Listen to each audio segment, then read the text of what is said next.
It's taping day! Wow! Tuloy yung person. Paano naman kasi? Puyat.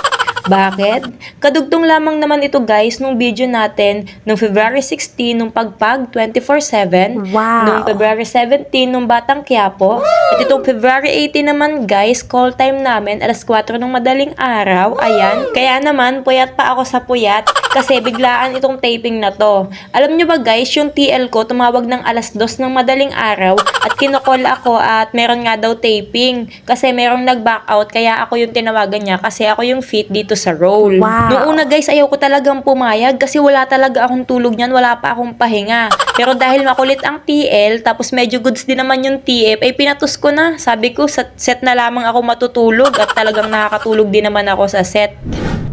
Pagdating ko nga guys dyan sa set, medyo malapit lang din naman dito sa bahay, ay natulog talaga ako guys. Tapos ginising ako after mga 2 hours ko siguro ng tulog para kumain. Wow. And ayan, diretso na din sa pagbibihes.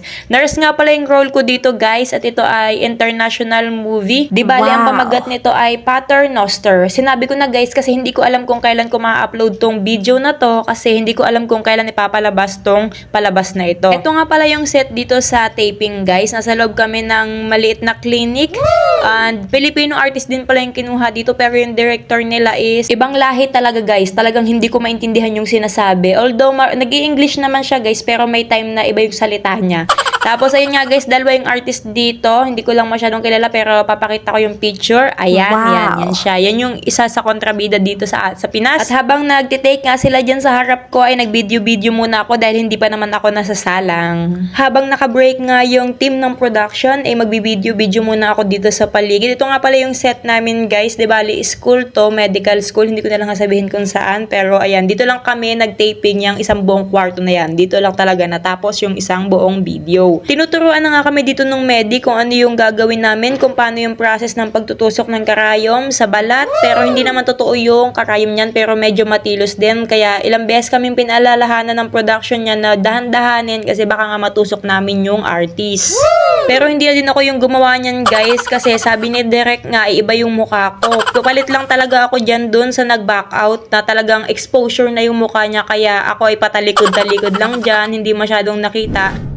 At habang hindi pa kami naka-blocking, sa ililibot ko muna kayo sa aming standby area. Di bali isang malaking classroom lamang to na mayroong kaunting upuan, tapos sama-sama na kami dito mga goons, police, nurse, doctor, o ayan, masarap naman dito kasi naka-aircon naman kami at talagang pag matutulog ka, o ayan, malamig. Habang naka-standby Wow. nga kami ay nakita na namin bumaba si Mr. Aaron Villaflor. Kaya naman nagsabi kami dun sa TL namin kung pwedeng magpa-picture. Buti na lang mabait si Mr. Aaron saka yung TL namin. Kaya ayan, nakapagpa-picture kami.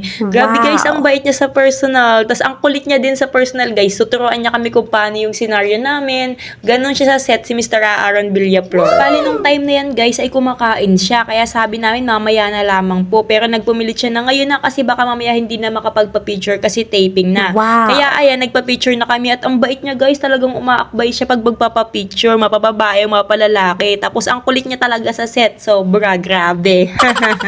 At habang naka-standby kami dito guys, ay pasimpleng video lamang ako at ipapakita ko sa inyo kung sino yung director dito. Ayan Wow. siya guys, yung nakasombrelo na yun. Para siyang may pagka-Arabo na Espanyol. Wow. Yun siya guys, ganarn.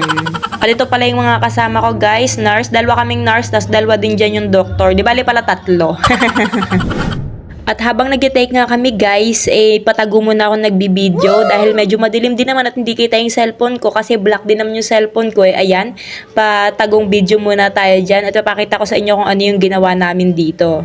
Ito nga palang take na to guys ay rehearsal take lamang. Wow. Ito talaga yung totoong video niya pero ipopost ko na lamang siya pag na-post ko na to sa tamang panahon. Ito guys yung video na to. Yung talagang take na namin.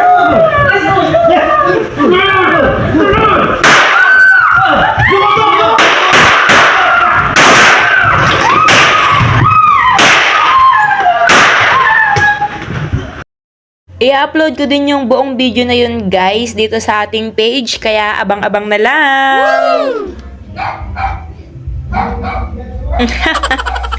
Alam nyo ba guys, nahihirapan ako mag-edit ng video na to. Kasi tahol ng tahol yung aso ng kapitbahay namin. Tapos may nagbibideo, okay? Oh my God. Proceed na nga tayo sa next video.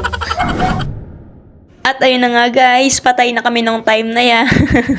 Ayan, napagbabaril na nga kami niyan at back up na din kami nung time na yan kasi tapos naman na yung taping namin. Talagang good take na. At ayan, may mga tama na sa dibdib, mga butas na ang mga damit. So, picture-picture muna kami bago magpalit at isaoli sa wardrobe ang aming mga uniform.